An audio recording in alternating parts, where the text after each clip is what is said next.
Assalamu alaikum. Hello everyone. First of all, it's an honor to have Professor Jonathan here today. And thank you very much for coming to my small Dr. BEK studio. It's a pleasure. As you know, I have set up this studio recently as a platform where I can invite some teaching experts or some international students to share their study, share their life in the UK and how they learned the English, even how they ended up in the UK and then how they find the life in the UK. So I met Professor Jonathan when I came to the Reading for the English course in October 2016. In that time, Professor Jonathan was not only my English teacher, first English teacher actually, but also was my individual tutor. Therefore, we had more time to get to know each other more. And since then, we have met several times. And what really impressed me when I shared my idea of setting up this studio and then starting up some remote teaching with Professor Jonathan, and he really supported me and then gave some inspiration to do my further step. And that's why I invited Professor Jonathan to be here as my first guest for my small studio opening ceremony. Yes, I'm definitely sure afterwards we need more consultant from Professor Jonathan, and then we can work together, help those people who are eager to learn English, and then give some tips from the English teaching experts. So it's time to start our conversation before some people are switching off this video. First question is, shall we know more about your career and how did you end up being a teacher, and then when did you start your career, and do you enjoy it? Certainly, yes. I started teaching English as a foreign language in, I think, 1980 or 81. The first country that I worked in was Tunisia. And I had studied French language and literature at university, and after I graduated I wanted to improve my spoken French. So I decided to go to Tunisia really to improve my French, but as a means of staying there I taught English. Oh, okay. And I found that I really enjoyed teaching English, so I stayed in Tunisia for 2 years. And then went on to work at the British Council Language Centre in Egypt, and I got a teaching qualification whilst I was there. And since then, I think I've worked in about 5 or 6 different countries: Indonesia, China, Germany, Italy, and Tunisia, as I said.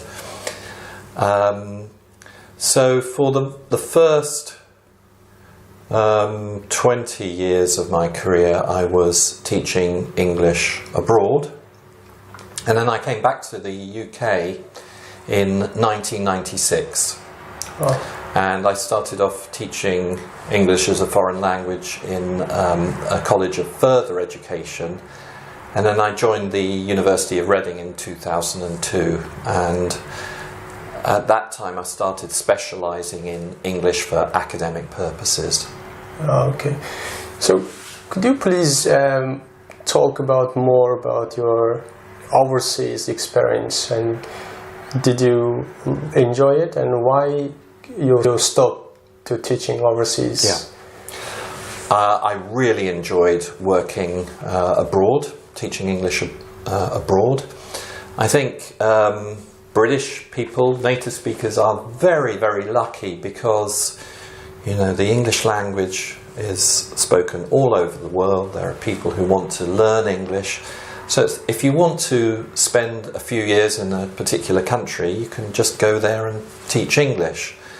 So I feel I've been very lucky to have the opportunity to work in 5 or 6 countries. I enjoyed all of them in different ways.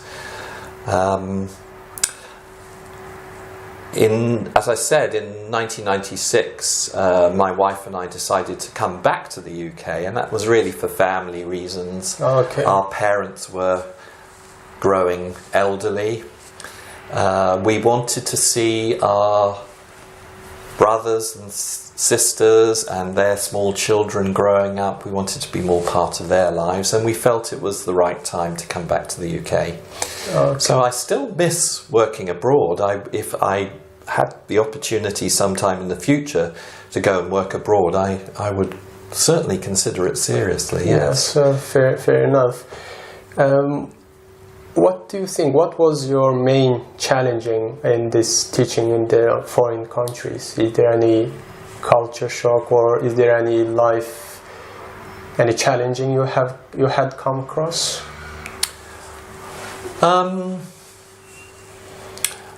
I have to say that my experiences of teaching abroad have been very positive.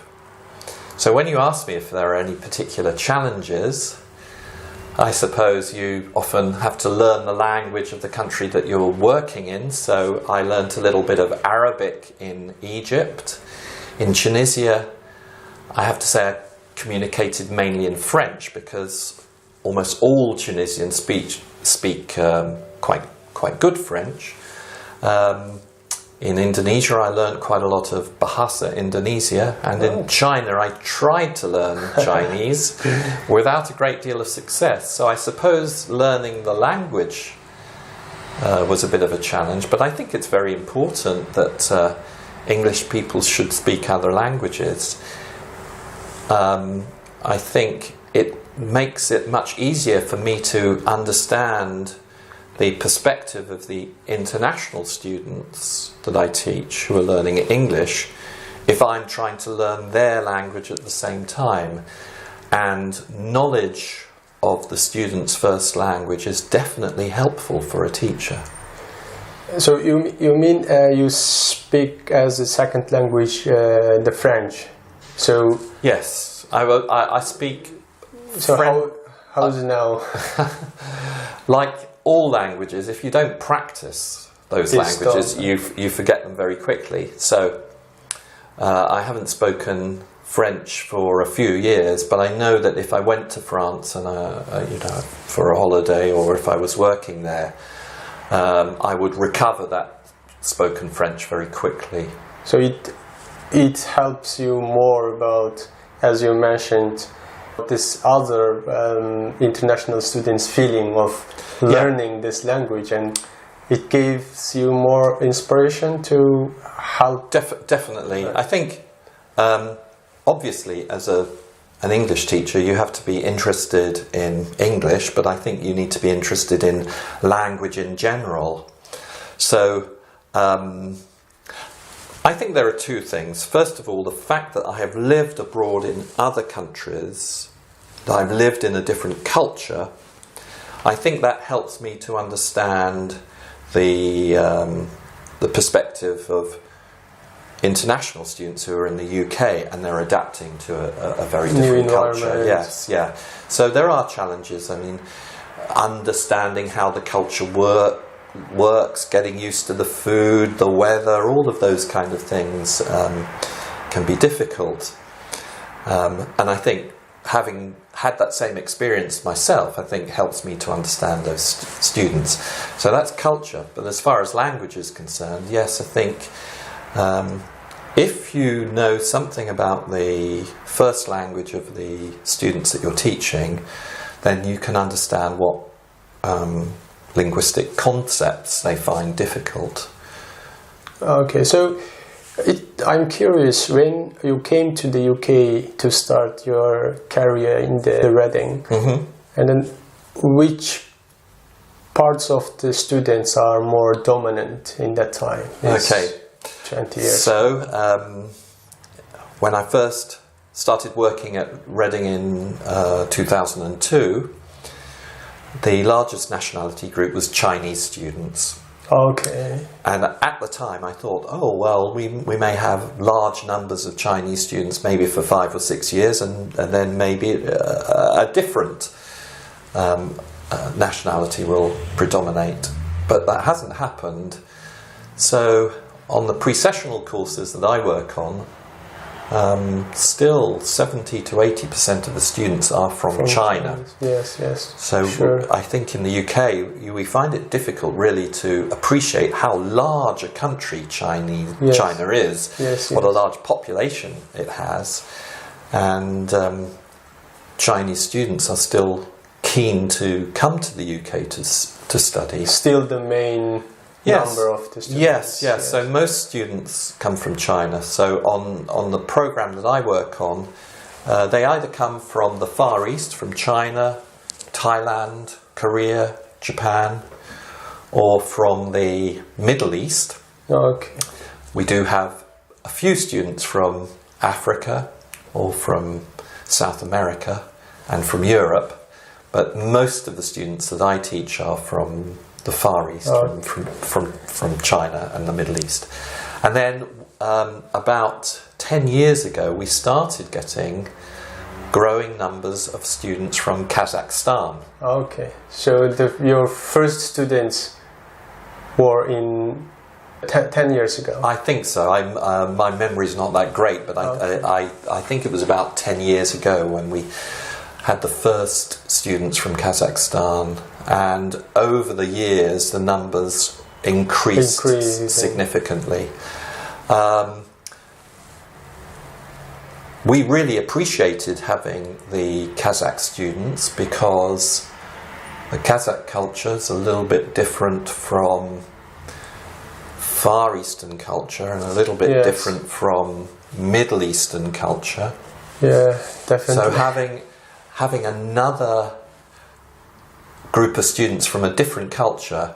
Yes, it is more challenging, isn't it? Well, it actually, I think it makes teaching and learning more enjoyable, because you don't really want to have a class which contains, say, 80% of students from one nationality. It helps. If you're doing pair work or group work, what you need is a mix of different nationalities. Yes. So having the Kazakh students meant that we had a greater mix of nationalities. Yes, it's true. That I hope the number can come back again, because the last 2 years we'd be delighted to have more Kazakh students back at Reading. I think the Reading, I am the not last, but before the last year, I was lucky to be here and then start my study. Yeah.